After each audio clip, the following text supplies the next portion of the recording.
In the secretive corridors of the British Ministry of Defense during the early 1990s, a young civil servant was handed one of the most unusual assignments in government history: investigating UFOs. For 3 years, Nick Pope ran the UK's official UFO desk, sifting through thousands of sighting reports, government files, and unexplained encounters that most people dismissed as fantasy. He became known as the real-life Fox Mulder, the man who took the extraordinary seriously while maintaining a scientist's skepticism. But yesterday, April 7th, 2026, that voice of reason in the world of the unexplained fell silent forever. Nick Pope passed away at the age of 60 after a courageous, but ultimately losing battle with stage 4 esophageal cancer that had spread to his liver. His wife, Elizabeth Weiss, announced the news with a broken heart. "My heart is breaking." Nick passed away this afternoon at our home. The last few weeks of his life, even as he suffered, he managed to do a few interviews from home. I was so lucky to have met and to have married Nick. He was a wonderful husband. I loved him dearly. As the UFO community and millions who followed his work mourn the loss of one of the most credible voices in the field, we take a deep, emotional journey through Nick Pope's life. From his early days in the Ministry of Defense to his transformation into a global authority on the unexplained, through his personal joys, private struggles, and the quiet dignity with which he faced his final chapter. Nicholas Alexander Pope was born on September 22, 1965, in London, England, into a family that valued intellect, service, and curiosity. He grew up with a keen interest in science, aviation, and the unknown, influences that would shape his entire career. After earning a degree in economics from the University of Exeter, Nick joined the British Civil Service in 1985, beginning a steady climb through various government roles. In 1991, at the age of 26, he was assigned to the Secretariat Air Staff to a division at the Ministry of Defense, better known as the UFO desk. For the next 3 years, from 1991 to 1994, Nick reviewed hundreds of UFO reports from the public and military personnel, investigated credible sightings, and assessed whether any posed a threat to national security. What he found fascinated him. A surprising number of cases remained unexplained even after rigorous analysis. He left the desk in 1994, but never left the subject. Instead, he became one of the most respected voices on UFOs and UAPs, writing books like Open Skies, Closed Minds, and appearing on countless documentaries, including frequent appearances on Ancient Aliens. Nick always walked a careful line, open-minded but never credulous, urging serious scientific study of the phenomenon while dismissing wild conspiracy theories. His credibility came from his government background and his refusal to sensationalize. He often said the truth was far more interesting than fiction. Nick's personal life was marked by deep love and quiet strength. In 2010, while visiting San Jose, California, he met Elizabeth Weiss, a respected American anthropologist and professor at San Jose State University. Their connection was immediate and intellectual, two curious minds drawn to each other in a hotel lobby.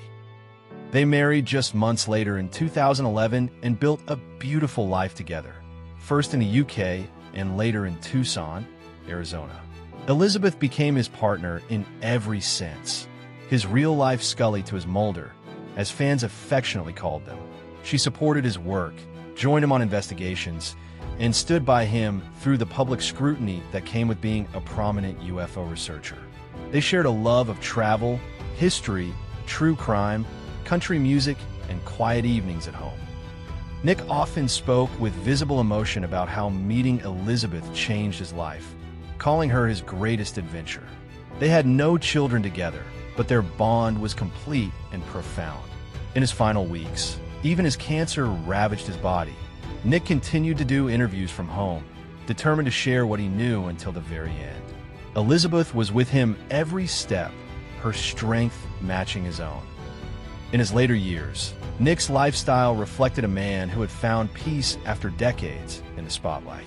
Based in Tucson, Arizona, he and Elizabeth enjoyed a relatively quiet existence, desert hikes, wildlife watching, film noir nights, and Sunday lunches with family. He remained active in the UFO community, writing, speaking, and consulting, but he guarded his private time fiercely. Health challenges emerged in recent years, culminating in his February 12, 2026, announcement of stage 4 esophageal cancer that had metastasized to his liver. In a raw, honest social media post, Nick acknowledged the severity. "I can't beat it."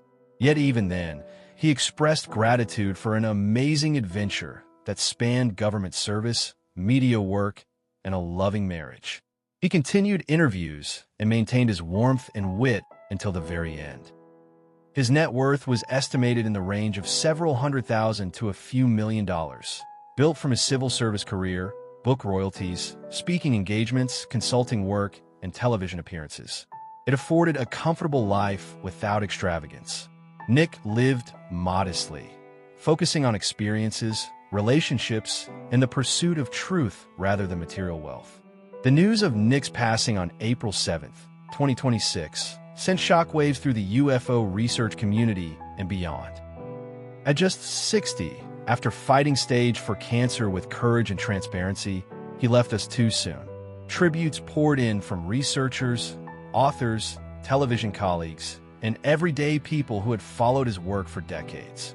Many called him the real-life Fox Mulder, a bridge between official skepticism and open-minded inquiry. His wife Elizabeth's statement captured the depth of their love and the pain of her loss. Nick's final message to the world was one of gratitude, curiosity, and hope, reminding us all to keep looking up, to ask questions, and to cherish every moment. Nick Pope lived 60 years and left behind a wife who adored him, a legacy of honest inquiry into the unknown, and a body of work that encouraged millions to consider possibilities beyond the ordinary. He showed us that asking questions about the unexplained doesn't make you crazy, it makes you human. He was a husband, a researcher, a public servant, and a voice of reason in a field often filled with noise.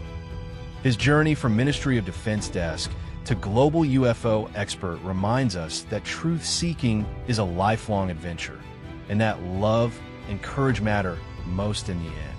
If Nick Pope's work on UFOs ever sparked your curiosity, if his honest approach to the unknown inspired you, or if his courage during his final battle moved you today, please hit that like button right now and subscribe so we can keep exploring these fascinating stories of remarkable lives. Share your thoughts on Nick's legacy or your favorite moment from his work in the comments. I read every one. Thank you for watching. Rest in peace, Nick. The truth is still out there, and your voice helped us search for it.